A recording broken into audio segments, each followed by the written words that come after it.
UP में तीसरे चरण की वोटिंग से पहले बीजेपी सपा ने ताकत झोंकी। यूपी की हॉट सीट करहल पर सपा और बीजेपी के दिग्गज करेंगे प्रचार।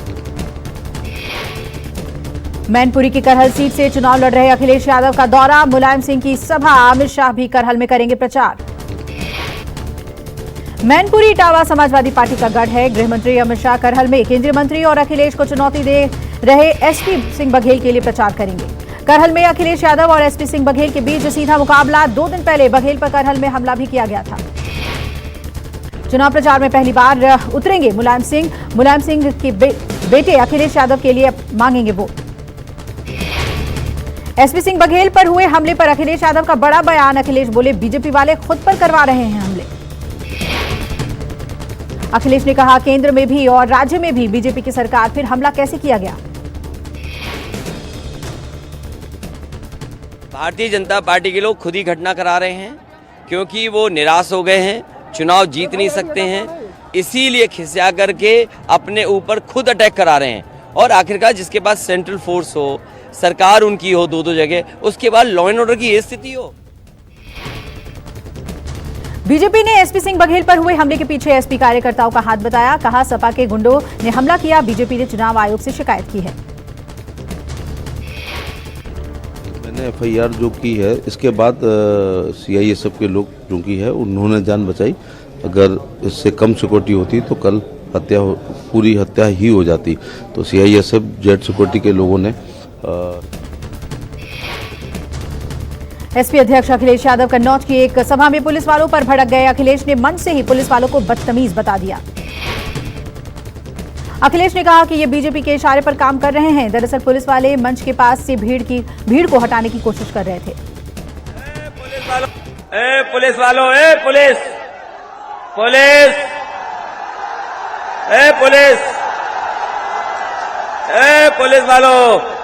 क्यों ये कर रहे हो ये तमाशा? तुमसे ज्यादा बदतमीज कुछ नहीं हो सकता। क्यों ऐसा कर रहे हो भाई? ये लगता बीजेपी वाले करवा रहे हैं।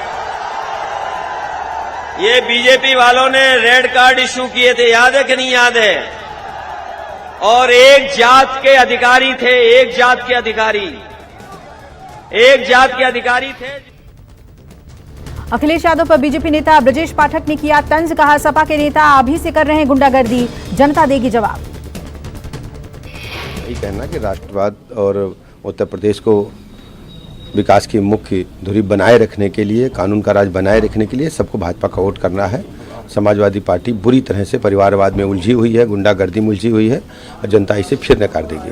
सरकार की भाषा समाजवादी पार्टी की पूरे प्रदेश की जनता जाती है। इसका परिणाम 10 मार्च को आ जाएगा। समाजवादी पार्टी झांसी में न्यूज 24 से सीएम योगी ने की एक्सक्लूसिव बात। यूपी में फिर से बीजेपी सरकार बनने का किया दावा। ये लिखा है, कह रहे हैं खेत बचाओ तार से, किसान बचाओ थार से। वो कह रहे हैं आशीष मिश्रा बाहर आ गया, इससे पता लग गया कि सब आपकी साजिश थी। देखिए, कानून अपना काम कर रहा है। न्यूज 24 से बात करते हुए योगी का अखिलेश आराम से घर में बैठे, पहले 5 साल तक बैठे थे। न्यूज 24 से बात करते हुए योगी का अखिलेश पर तंज। कहा, अगर 100 सीटें जीत गए तो घर पर करें अखिलेश। नहीं होता, हमें एक बात को ध्यान रखना होगा कि देश की व्यवस्था संविधान से चलेगी, शरीयत से नहीं। हमारी व्यक्तिगत आस्था या व्यक्तिगत कानून हमारे स्वयं के निजी प्रश्न हो सकते हैं। हम उसे संस्थाओं पे नहीं थोप सकते, देश पे नहीं थोप सकते।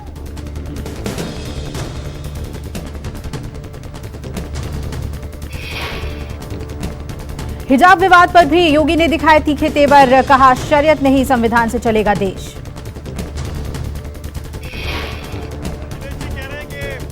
ये लिखा है, कह रहे हैं खेत बचाओ तार से, किसान बचाओ थार से।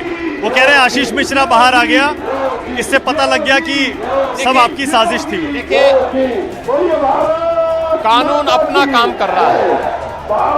न्यायालय के मामले में सरकार का हस्तक्षेप नहीं होता है और न्यायालय स्वतंत्र है। आशीष मिश्रा की रिहाई पर सीएम योगी की सफाई, कहा कोर्ट के फैसले में सरकार का कोई हस्तक्षेप नहीं। जो जिस प्रकार की भाषा को समझेगा उसको उस प्रकार की भाषा में समझाना पड़ता है। इसीलिए जिन लोगों ने जिस भाषा का प्रयोग किया उनको यही बात कही गई कि गजवाए हिंद का जो उनका सपना है ये कयामत के दिन तक भी साकार नहीं होने वाला है। आज योगी का झांसी, जालौन, कानपुर देहात, लखनऊ में दौरा। जालौन में दोपहर 12:15 पर प्रचार करेंगे सीएम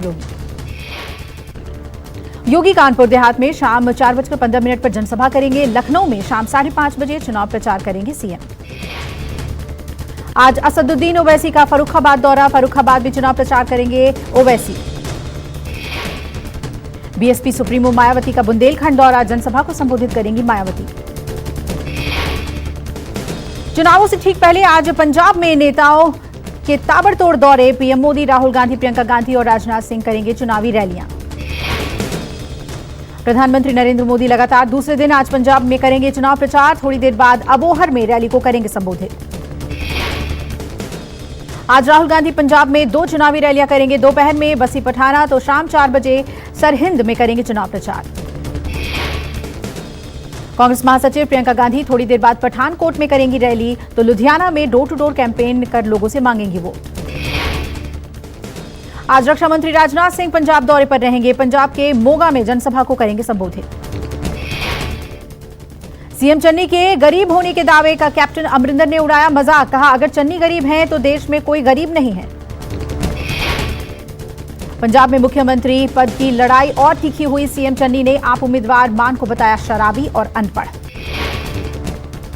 मोगा में रैली को संबोधित करते हुए चन्नी ने कहा भगवंत मान शराबी और अनपढ़ हैं, ऐसा शख्स कैसे सीएम बन सकता है। पंजाब में चुनाव से पहले कांग्रेस को झटका, अमृतसर में कांग्रेस के 3 निगम पार्षद समेत कई नेता आप में हुए शामिल। एक दिन पहले ही अमृतसर के मेयर ने भी थामा था आपका हाथ, आपने बताया पंजाब में जीत का आगाज। लुधियाना में मनीष तिवारी के बागी बोल, कहा हम कांग्रेस पार्टी में किराएदार नहीं हैं, हम हिस्सेदार हैं, कोई धक्का देकर निकालेगा वो दूसरी बात है। मनीष तिवारी ने कहा हमने 40 साल अपनी जिंदगी के पार्टी को दिए हैं, हमारे परिवार ने पार्टी के लिए खून बहाया है।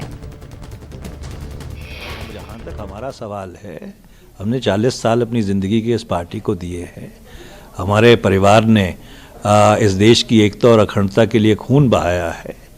हम एक विचारात्मक सियासत में विश्वास रखते हैं, पर अगर कोई धक्के दे के निकालना चाहे वो दूसरी बात। यूपी के कुशीनगर में दर्दनाक हादसा, कुएं में गिरने से 2 बच्चों समेत 13 लोगों की मौत।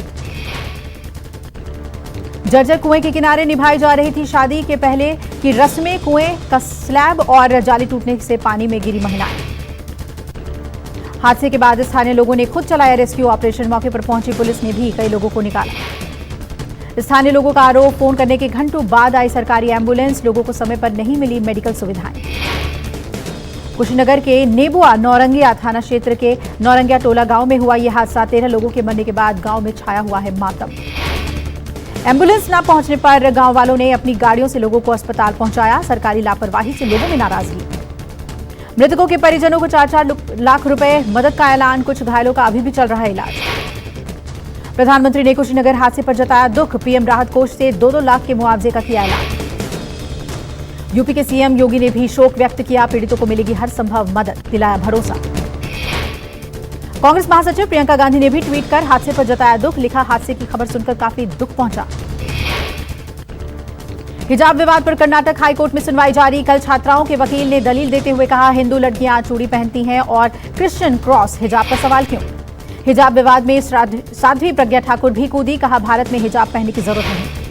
हिजाब विवाद पर असम के सीएम हेमंत बिस्वा शर्मा, हिजाब को लेकर कोई विवाद नहीं होना चाहिए। हेमंत बिस्वा शर्मा बोले आज शिक्षा पीछे चली गई है और हिजाब आगे हो गया है, लोगों ने माहौल बना दिया है कि शिक्षा से ज्यादा जरूरी हिजाब है। एमपी बीजेपी के अध्यक्ष वीडी शर्मा ने हिजाब पर बयान दिया, कहा संविधान और कानून से चलेगा देश, शरीयत से नहीं। आरजेडी नेता तेज प्रताप ने सांसद सुशील मोदी पर लगाया बड़ा आरोप, कहा जमीन कब्जा करते हैं मोदी। तेज प्रताप यादव का बड़ा दावा, कहा चर्च की जमीन पर बिहार का सबसे बड़ा मॉल बनवा रहे हैं। नीतीश कुमार पर तेज प्रताप का बड़ा आरोप, मर्डर करने वाला व्यक्ति आज राज्य चला रहा है। जीतन राम मांझी ने लालू की तुलना भगवान श्री कृष्ण से की, कहा श्री कृष्ण भी बार बार जाते थे जेल। मांझी ने लालू को बताया समाजवादी नेता, कहा लालू के जेल जाने से गरीब हताश। बप्पी लाहिड़ी पंचतत्व में हुए विलीन, नम आंखों से दी गई अंतिम विदाई, उमड़ी लोगों की भीड़।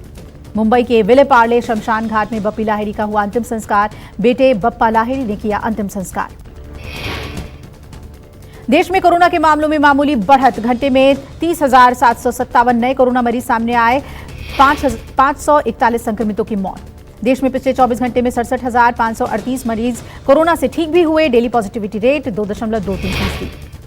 देश में एक्टिव मरीजों की संख्या 3,32,000 हुई, पिछले 24 घंटे में एक्टिव केस में 37.32 हजार मामलों की गिरावट। देश भर में कोरोना केस की संख्या 4.27 करोड़ से ज्यादा, 4.19 करोड़ से ज्यादा लोग ठीक हुए, रिकवरी प्रतिशत 98%। देश में अब तक 1,74 करोड़ से ज्यादा कोरोना वैक्सीनेशन हुआ, 24 घंटे में 34,75,000 टीके लगाए गए।